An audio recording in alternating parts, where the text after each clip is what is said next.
সংবাদ সবাইকে স্বাগত জানাচ্ছি। আমি ফিরোজ তোহা। শুরুতেই সংবাদ শিরোনাম জানিয়ে দেব এই মুহূর্তে হাতে পাওয়া সর্বশেষ গুরুত্বপূর্ণ আপডেট আন্তর্জাতিক সংবাদ। শুরুতেই থাকছে গুরুত্বপূর্ণ সংবাদ। এখন পর্যন্ত ফিলিস্তিনিকে স্বীকৃতি দিল ১৫০টি দেশ। আলহামদুলিল্লাহ, এ পর্যন্ত ফিলিস্তিনকে রাষ্ট্র হিসেবে আনুষ্ঠানিকভাবে স্বীকৃতি দিয়েছে জাতিসংঘের ১৫০ সদস্য দেশ। চলতি বছর আরও কিছু দেশ স্বীকৃতি দেওয়ার কথা চিন্তা ভাবনা করছে। এবারে জানাবো বাগরাম ঘাঁটির ব্যাপারে ছাড় নয়, যুক্তরাষ্ট্রকে সাফ জানিয়েছেন আফগান সেনাপ্রধান। বাগরাম ঘাঁটিকে যুক্তরাষ্ট্রের কাছে সোপর্দের ব্যাপারে কোনো ধরনের সমঝোতায় যেতে রাজি নয় আফগানিস্তান। একই সাথে দেশের এক বিন্দু ভূমিও কাউকে ব্যবহারের অনুমতি দেওয়া হবে না বলে সাফ জানিয়েছে দেশটির সেনাপ্রধান। এদিকে ট্রাম্পের ঘোষণার পরই ভারতের শেয়ার বাজারে অস্থিরতা। ভারতীয় শেয়ার বাজারে হঠাৎ অস্থিরতা দেখা দিয়েছে। সোমবার সকালেই নিফটি আইটি সূচক প্রায় ৩% কমে যায়।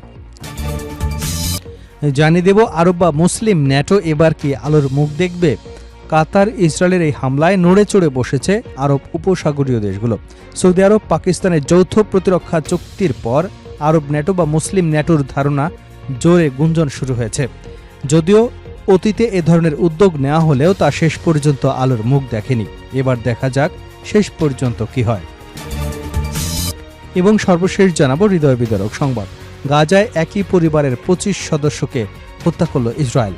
ফিলিস্তিনের অবরুদ্ধ গাজা উপত্যকায় ইসরায়েলি বিমান বাহিনীর হামলায় একই পরিবারের ২৫ জন নিহত হয়েছেন। সোমবার আল জাজিরার এক প্রতিবেদনে এ তথ্য জানানো হয়। গাজা সিটির সাবরা এলাকায় গতকাল রোববার ভোরে একাধিক বাড়িতে বোমা হামলা চালালে এ হত্যাকাণ্ডের ঘটনা ঘটে।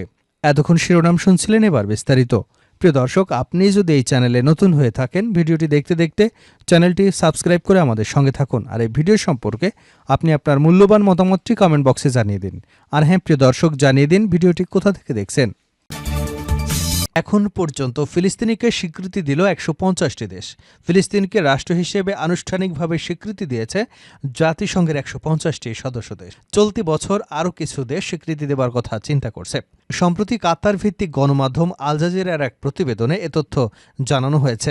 প্রতিবেদনে বলা হয়েছে, ফিলিস্তিন প্রথম আনুষ্ঠানিকভাবে স্বীকৃতি পায় ১৯৮৮ সালে।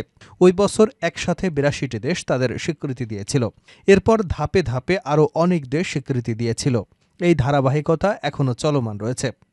গেল ২০২৪ সালে স্বীকৃতি দিয়েছে ৯টি দেশ। তারা হলো Armenia, Slovenia, Ireland, Norway, Spain, Bahamas, Trinidad, tobacco, Jamaica এবং বার্বাডোস। ২০২৫ সালে এখন পর্যন্ত স্বীকৃতি দিয়েছে ৪টি দেশ। তারা হলো যুক্তরাজ্য, অস্ট্রেলিয়া, কানাডা, মেক্সিকো। এছাড়া ফ্রান্সসহ আরও 10টি দেশের সাম্প্রতিক সময়ে স্বীকৃতি দেওয়ার কথা চিন্তাভাবনা করছে। বাগরাম ঘাঁটির ব্যাপারে ছাড় নয়, যুক্তরাষ্ট্রকে সাফ জানিয়েছেন আফগান সেনাপ্রধান। বাগরাম ঘাঁটিকে যুক্তরাষ্ট্রের কাছে সোপর্দের ব্যাপারে কোনো ধরনের সমঝোতায় যেতে রাজি নয় আফগানিস্তান। একই সাথে দেশের এক বিন্দু ভূমিও কাউকে ব্যবহারের অনুমতি দেওয়া হবে না বলেও সাফ জানিয়ে দেওয়া হয়েছে। মার্কিন প্রেসিডেন্ট ডোনাল্ড ট্রাম্পের সম্প্রতি বাগরাম ঘাঁটি ফিরিয়ে দেওয়ার দাবি জানানোর পর কাবুলে অনুষ্ঠিত এক সভায় এই বার্তা দিয়েছেন দেশটির সেনাপ্রধান ফাসিউদ্দিন ফিতরত। আফগান সেনাপ্রধান বলেন, আফগানবাসী নিশ্চিন্তে থাকতে পারেন যে আমরা দেশের এক বিন্দু জায়গার ব্যাপারেও কোনো সমঝোতা করব না এবং এটি কোনোভাবেই সম্ভব নয়। কাবুল থেকে আল জাজিরার প্রতিনিধি ফজলুল্লাহর আল কাসি জানান, ফিতরত বলেছেন যে তারা কোনো অহংকারী বা স্বৈরাচারী শক্তিকেই ভয় পান না। গত ২০ বছর যুক্তরাষ্ট্র এবং তার মিত্রদের বিরুদ্ধে করা যুদ্ধ এই মনোভাব প্রকাশ্যে যথেষ্ট রয়েছে। আফগান কর্তৃপক্ষ যুক্তরাষ্ট্রকে দোহা চুক্তির কথা স্মরণ করিয়ে দিয়ে বলেন, তারা যেন চুক্তি অনুযায়ী আফগানিস্তানের বিরুদ্ধে কোনো হুমকি না দেয় এবং শক্তি প্রয়োগের চেষ্টা না করে। তারা আরও জানিয়েছে, ওয়াশিংটন এবং কাবুলের দ্বিপাক্ষীয় আলোচনায় জানানো হয়েছিল যে আফগানিস্তানের স্বাধীনতা এবং সার্বভৌমত্ব উভয়ের কাছেই সর্বোচ্চ গুরুত্ব পাবে। ট্রাম্পের ঘোষণার পরই ভারতের শেয়ার বাজারে অস্থিরতা। ভারতীয় শেয়ার বাজারে হঠাৎ অস্থিরতা দেখা দিয়েছে। সোমবার সকালেই নিফটি আইটি সূচক প্রায় ৩% কমে যায়। টিসিএস, ইনফোসিস, উইগ্রো, এইচসিএল, টেক এবং টেক মাহিন্দ্রার শেয়ার বাজারের দাম ৪ থেকে ৬% নেমে আসে। বিনিয়োগকারীরা আতঙ্কিত হয়ে বিক্রি শুরু করেন।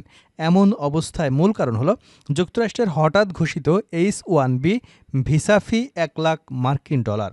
ভারতের পররাষ্ট্র মন্ত্রণালয় বলছে, এই ফি বৃদ্ধি কেবল অর্থনৈতিক প্রভাব ফেলবে না, মানবিক দিকেও বড় প্রভাব আছে। মুখপাত্র রণধীর জয়সওয়াল বলেন, পরিবারগুলো বিভক্ত হতে পারে, বহু পরিবার অনিশ্চয়তার মধ্যে পড়বে। ভারতীয় প্রযুক্তি খাত এবং উদ্ভাবনের জন্য যুক্তরাষ্ট্রের সঙ্গে দক্ষ মেধা বিনিময় গুরুত্বপূর্ণ। এই সিদ্ধান্ত তা বিঘ্নিত করতে পারে। অর্থনীতিবিদরা নানা প্রতিক্রিয়া দেখিয়েছেন। নীতি প্রয়োগের প্রাক্তন প্রধান নির্বাহী অমিতাভ কান্ত বলেন, যুক্তরাষ্ট্রের পদক্ষেপ আত্মঘাতী, তারা গ্লোবাল প্রতিভাকে সীমাবদ্ধ করছে। কিন্তু ভারতের প্রযুক্তি শহরগুলো শক্তিশালী হবে। মোহনদাস পাই বলেন, নতুন আবেদনকারী কমে যাবে, কোম্পানিগুলো কাজ ভারতে ফিরিয়ে আনবে এবং অফশোর বাড়বে। পারেক জৈন বলেন, অল্পমেয়াদে আয় কমবে, কিন্তু বড় সংস্থা বা অভিযোজিত হবে, ছোট এবং মাঝারি সংস্থার সমস্যায় পড়বে। শেয়ার বাজারের ক্ষতির পাশাপাশি রাজনৈতিক প্রতিক্রিয়াও এসেছে। বিজেপি নেতা পীযূষ গোয়াল বলেন, এই হঠাৎ ফি বৃদ্ধি অর্থনীতির জন্য নেতিবাচক। অন্যদিকে কংগ্রেসের তরফে রাহুল গান্ধী প্রধানমন্ত্রী নরেন্দ্র মোদীকে এ বিষয়ে দুর্বল প্রধানমন্ত্রী বলে আখ্যায়িত করেছেন। প্রবাসী ভারতীয়দের উদ্বেগ বাড়ছে। যুক্তরাষ্ট্রে কর্মরত এক ইঞ্জিনিয়ার বলেন, $1,00,000 ফি দেওয়া সম্ভব নয়। তার ফলে পরিবার এবং প্রযুক্তির ভবিষ্যৎ অনিশ্চিত। নাসকামও বলেছেন, পদক্ষেপটি প্রযুক্তি খাতের ধারাবাহিকতায় বিঘ্ন সৃষ্টি করবে। সব মিলিয়ে বলা যায়, মার্কিন যুক্তরাষ্ট্রের এই পদক্ষেপ ভারতীয় শেয়ার বাজার, প্রযুক্তি খাত, প্রবাসী পরিবার এবং বিনিয়োগকারীদের মধ্যে আতঙ্ক এবং অনিশ্চয়তা সৃষ্টি করেছে। বাজারে পতন, মানবিক উদ্বেগ এবং প্রযুক্তি খাতের প্রভাব মিলিয়ে পরিস্থিতি গুরুতর। ভারতীয় বিদেশ মন্ত্রণালয় ইতিমধ্যে যুক্তরাষ্ট্রের সঙ্গে আলোচনা শুরু করেছে। আরব বা মুসলিম ন্যাটো এবার কি আলোর মুখ দেখবে? গাজা উপত্যকায় যুদ্ধবিরতি নিয়ে যুক্তরাষ্ট্রের প্রেসিডেন্ট ডোনাল্ড ট্রাম্পের দেওয়া প্রস্তাব নিয়ে কাতারের দোহায় আলোচনায় বসেন হামাসের নেতারা। এ সময় একের পর এক ক্ষেপণাস্ত্র আঘাত হানতে শুরু করে দোহার আবাসিক এলাকায়, হামাস নেতাদের ভবনে। কুণ্ডলি পাকিয়ে ধোঁয়া উঠতে দেখা যায় দোহার আকাশে। অবশ্য 9 সেপ্টেম্বর ওই হামলা থেকে অল্পের জন্য বেঁচে যান দোহায় অবস্থানরত হামাসের রাজনৈতিক শাখার নেতারা। এতে নিহত হন হামাসের শীর্ষ নেতা খলিল আল হায়ার ছেলেসহ 5 জন। নিহত ব্যক্তিদের মধ্যে কাতারের একজন নিরাপত্তা কর্মীও রয়েছেন। বাকিরা হামাস নেতাদের নিরাপত্তারক্ষী। কাতারে ইসরায়েলের এই হামলার পর নড়ে চড়ে বসেছে উপসাগরীয় আরব দেশগুলো।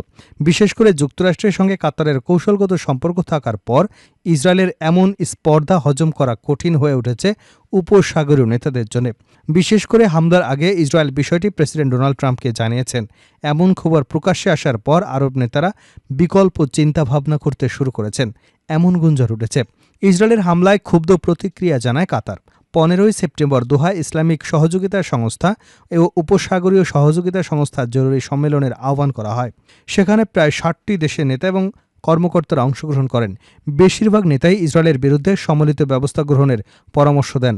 6 আরব দেশের সমন্বয়ে গঠিত জিসিসি জোটের বৈঠকে বসেন নেতারা। যৌথ প্রতিরক্ষা ব্যবস্থা সচলের ঘোষণাও আসে। এরই ধারাবাহিকতায় 19 সেপ্টেম্বর জোটটির যৌথ প্রতিরক্ষা কাউন্সিল দোহায় এক বিশেষ অধিবেশনে যেকোনো ধরনের বিদেশি হামলার বিরুদ্ধে প্রতিরক্ষামূলক যৌথ ব্যবস্থা নিতে সম্মত হয়। এছাড়া সৌদি আরব, পাকিস্তান 17 সেপ্টেম্বর কৌশলগত যৌথ প্রযুক্তির চুক্তি সই করলে নতুন করে পালে হাওয়া পায় আবার ন্যাটো বা আরব ন্যাটো বা মুসলিম ন্যাটো ধারণটি। যুক্তরাষ্ট্রের নেতৃত্বাধীন সামরিক জোট ন্যাটোর 5 অনুচ্ছেদ অনুযায়ী কোনো সদস্য দেশ হামলার শিকার হলে এটিকে সব দেশের হামলা হিসেবে ধরে নেওয়া হবে। একই সঙ্গে সব সদস্য দেশ মিলে এর জবাব দেবে। যুক্তরাষ্ট্র, কানাডার বাইরে এই জোটের বেশিরভাগ দেশই ইউরোপ মহাদেশের। কাতার ইসরায়েলে হামলার পর ন্যাটোর আদলে আরব ন্যাটো বা মুসলিম ন্যাটো ধারণাটি আবার সামনে আসে। মিশরের সংবাদ মাধ্যম দ্য ন্যাশনাল নিউজ জানিয়েছে, কাতারে হামলার পরিপ্রেক্ষিতে মিশরের পক্ষ থেকে আরব সামরিক জোটে প্রস্তাব দিয়েছে কায়রো। এছাড়া ওআইসি সম্মেলনে ইরাকের পক্ষ থেকে মুসলিম ন্যাটো গঠনের প্রস্তাব এসেছে।